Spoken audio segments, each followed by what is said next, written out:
નાના હતા ત્યારે જિદ્દી હતા.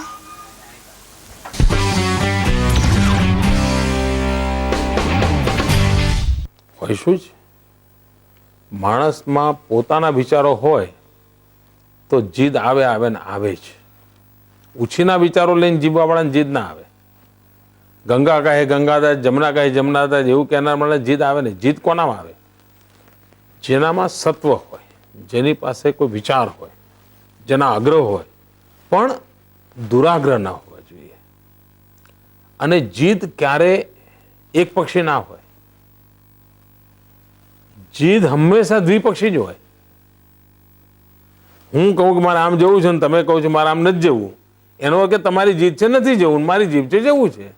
તો જીદમાં બે લોકો સરખા ભાગીદાર હોય ભાઈ. જીદ ક્યારેય એક વ્યક્તિની હોય જ ના શકે. એટલે બંને જણ હોય તો જ જીદ થાય.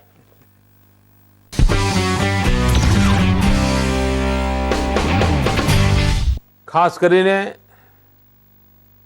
આ કિડ સિટી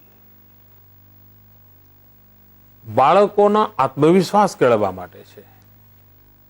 એ એન્કર બને, એ આત્મવિશ્વાસપૂર્વક મુખ્યમંત્રીનું ઇન્ટરવ્યૂ કરે, એ આત્મવિશ્વાસપૂર્વક ફાયર બ્રિગેડની ગતિવિધિ કરે, એ આત્મવિશ્વાસપૂર્વક રસોઈ બનાવવાનું કામ શીખે, એ આત્મવિશ્વાસપૂર્વક બેંક ચલાવે. અનેક પ્રવૃત્તિ જે દુનિયામાં જુએ છે પોતે કરી શકે કે નહીં, એના માટેનો અવસર આ કિડ સિટીમાં મળે છે. મને વિશ્વાસ છે કે બાળકો અહીં જેટલા પ્રકારની પ્રવૃત્તિ છે એને જીવનનો એક અલગ આનંદ સાથે શિક્ષણ પણ મળશે, જ્ઞાન પણ મળશે.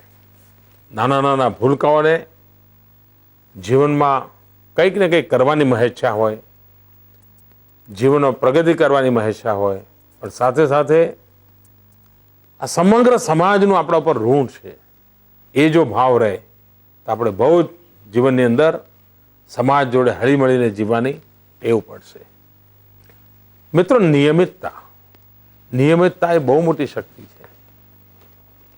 અનિયમિતતા જીવનને વેડફી નાખે છે. હું નિયમિતતાનો મતલબ એ નથી કરતો કે બધું જડબે સલાક હોય, ઘડિયાળ જ તમને ચલાવતું, એવું નહીં. પરંતુ નક્કી કરેલા સમયે નક્કી કરેલું કામ કરવાની ટેવ પાડવી જોઈએ. એના કારણે ખૂબ લોકોનો સમય બચતો હોય છે, ખૂબ શક્તિ બચતી હોય છે અને ઓછા સમયમાં ઘણા કામ આપણે કરી શકતા હોઈએ છીએ.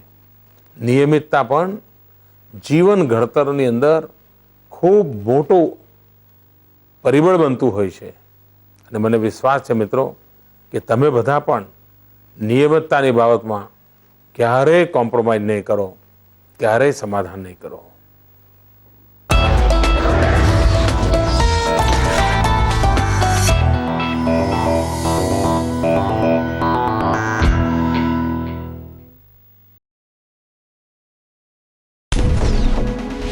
Imagine a city within a city. Imagine a city for kids only. જ્યાં તમે પોલીસવાળા બનીને ચોરને લોકઅપમાં પૂરી શકો છો, જ્યાં તમે રેડિયો જોકી બનીને તમારો પ્રોગ્રામ બનાવી શકો છો, જ્યાં ફાયર ફાઇટર બની આગ સાથે ફાયર ફાઇટિંગ કરી શકો છો. A city where you make your own ice cream in the ice cream factory, where you treat patients in a hospital and dental clinic, where you open a bank account and withdraw money from the ATM. એક એવી city જ્યાં તમે પૈસા કમાઈ અને વાપરી શકો. અને સૌથી મજાની વાત એ કે આ નગરીમાં તમે ટેલિવિઝન સ્ટુડિયોમાં બેસી તમારા પ્રિય સીએમ શ્રી નરેન્દ્ર મોદીનો ઇન્ટરવ્યુ કરી શકો અને તેની DVD ઘરે લઈ જઈ શકો. અને આ સિવાય અહીંયા NCC camp, IT centre, 3D heritage tour, performing art theatre, એ પણ મેજિક અને પપેટ શો સાથે, telecom centre, news and print media, science centre, courtroom, city governance, 108 ambulance અને BRTS જેવી રસપ્રદ પ્રવૃત્તિ દ્વારા જાણકારી પૂરી પાડવામાં આવે છે. ઇન્ટરેસ્ટિંગ છે ને આ નગરી? એજ્યુકેશન વિથ એન્ટરટેનમેન્ટ, જ્ઞાન સાથે ગમ્મત. આ છે અમદાવાદનું અને દેશનું પહેલું કિડ સિટી, તમારી પોતાની નગરી.